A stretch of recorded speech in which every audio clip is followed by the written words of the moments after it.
Defensive neorealism.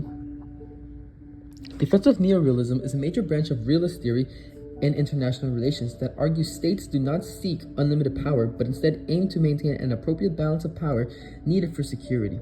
Like offensive neorealism, it is grounded in the classical realist tradition, drawing on thinkers such as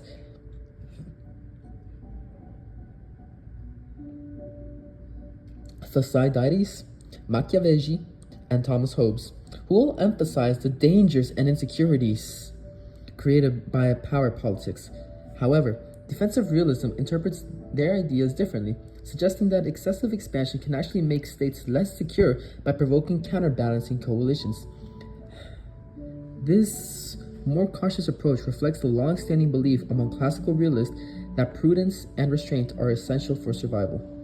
The leading post-World War II scholar associated with defensive neorealism is Kenneth Waltz, whose work, Theory of International Politics, established the foundations of structural realism. Waltz agrees that the international system is anarchic and lacks a central authority, but he argues that this condition does not force states to endlessly seek more power. Instead, states primarily seek security, not dominance. Waltz maintains that the structure of the international system naturally punishes states that try to gain too much power, because aggressive expansion triggers balancing behavior from other states, which restores equilibrium. For this reason, states are better off adopting moderate defensive strategies rather than constantly pursuing more military capabilities or territorial gains. Defensive neorealism rests on several key assumptions. The international system is anarchic. States are rational actors. Survival is their primary objective, and states understand that excessive aggression is self-defeating. Because states recognize the dangers of provoking others, they tend to avoid costly expansion, unless they perceive a direct threat. The theory also emphasizes the security dilemma, a situation in which one state's attempt to increase its own security, such as building up its military, can unintentionally threaten others, leading to arms races and unnecessary tension. Thus, defensive realists argue that states benefit from signaling restraint, pursuing diplomacy, and maintaining balances of power that discourage domination by any single actor.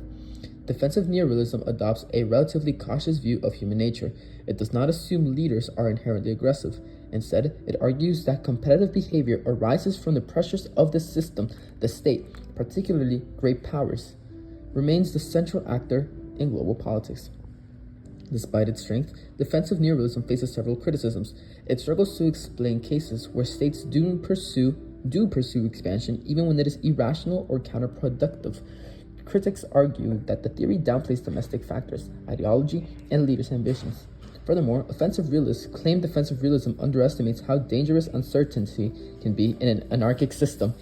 Nevertheless, defensive neorealism remains a central theory in international relations.